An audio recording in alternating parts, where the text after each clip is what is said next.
Like we got a problem. Yeah, like team meeting. Show everyone here tomorrow at. I'm trying to remember because I really haven't had many of those instances. I've done it generally not anything to do related to football. It would have, in that case, been related to some form of behavior. Because that's just me. Yeah.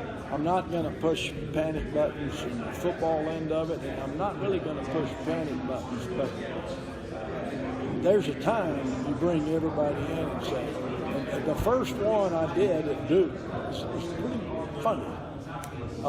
They didn't know I had some tech ability, so I was able to get into all of their Facebook and their posts. I'm just taking over. And so I set up a nice little slideshow. And I called a team meeting. And I popped slide after slide. Eyes got bigger. And I said, get your asses out of this team room. You've got 30 minutes to clean all of this up. Or you may not be a part of this program. You've never seen people move faster. That's a pretty good team meeting. Yeah, I was trying to trick you. Brian said his very first meeting of his very first fall camp, a veteran player showed up late. Oh, no, I did that. That's a behavior.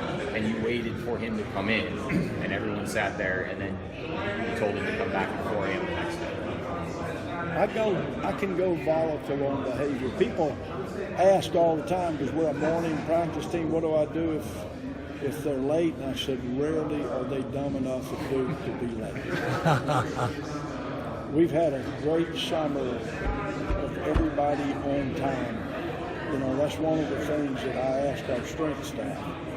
We did some work with them as coaches in June, which you can do, you know, agility. They averaged 8 minutes early. I measure teams that way too. That may be so stupid and so old-fashioned, but that's me. You know what I'm saying? I think it tells you something about your squad. But if that were to happen again, same result would happen. That was ridiculous.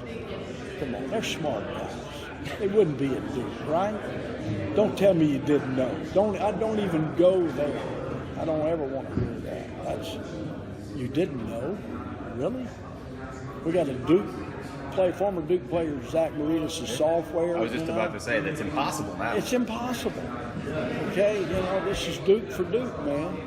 You can't do it. You know, with this, my phone, I gave my phone away today because I didn't want to be distracted. That's fun, by the way. Do you ever just set your phone aside all day long?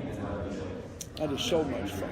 I thought I felt it buzz in my pocket a minute ago, and I realized it's not there. My body just has nerves buzzing now, you know.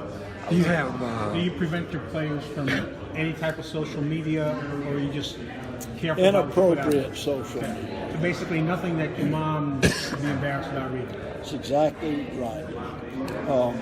I'm not ever going to prevent them from using social media. The day I have to do that, then I realize I don't have the relationship with our players that I should have. That's not the way it has to work. You had a player that you've been recruiting really, really hard, and he comes to your camp, and you see stuff that you didn't know, and you stop recruiting. It happens. Those are difficult times because they're young people. Recruiting happens too fast.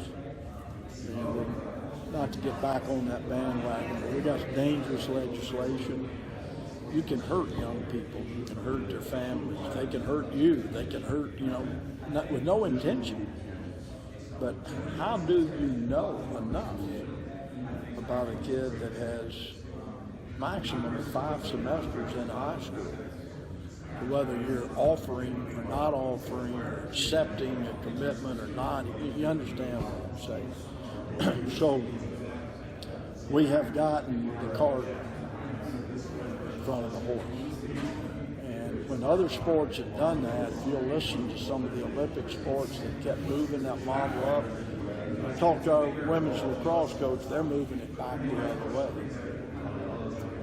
There's a lack of maturity involved in that. And I don't want to have to offer Steve Wiseman his fall of his sophomore year, and then have him in camp 2 years later and realize he's not what we thought he was as a person or a player, and now we've got to retract. But what's better, retracting or taking somebody you don't want? You understand what I'm saying? That's complex. If you were the NCAA czar and you could, I wish I was. and you can say this is the way it is, without going through committees and all that stuff, how would you structure? Well, I don't have time to answer that because that is complex. But we would not be moving the calendar up. We would be restricting, more of the early approach. I don't think there's anything wrong with unofficial visits where people come visit, and one of the things they're talking about, people can't afford to do it. Well, if you can, you don't need to be traveling all over the country looking at schools. And that's not restrictive, it's really not. That's been going on forever. What was wrong with that? If you looked at Ohio State's roster under Woody Hayes, where do you think most of the players would have come from? Ohio. Is there anything wrong with that? He did quite well. And so we've got to come to grips. And the other thing, we want to protect players emotionally and physically. We got to be able to have people making decisions that understand the emotional parts. It goes back to whoever asked me about transfer. That's dangerous to a kid. They're still kids. They graduate transfer. You understand what I'm saying? So it's pretty complex. I am a trustee on the AFCA board. I was a member of the Football Issues Committee before it was. There's only one coach on the Football Oversight Committee. If you look at those things as a football coach, we should have the interest of the student athlete more dearly at heart than any other entity. So that's something you have in common with your basketball coach. You both like to be commissioners of your respective sports with such a position nationally. Yeah. I bet every coach wants to be. Well, and when we have a head coaches meeting at the convention, and I try to listen as a board member, what the majority wants, and we vote. The majority, in a big way, did not want these early visits. We keep hearing that it's a compromise. What are we compromising with? We're compromising health and welfare of the game. We're not careful, so. And, Coach, what's your assessment of the series between Duke and NC Central?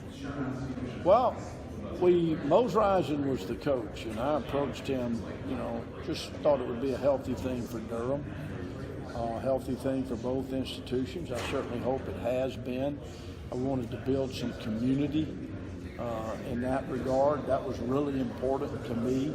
I felt like I'd come in, right when I came in, there was some strain between the Durham community and Duke, maybe even Duke athletics. And I think it's worked to a large degree in that model, and it's something that I would love to continue to grow. I love the fact that it's named the Bull City Classic. I'm very proud to be a part of the Bull City. I think we have a great community. I drive by Central a lot and see the improvements of the institution. And it's not a mistake maybe that they're winning championships in their league, and it's probably been beneficial being a part of the Bull City Classic. I feel good about it.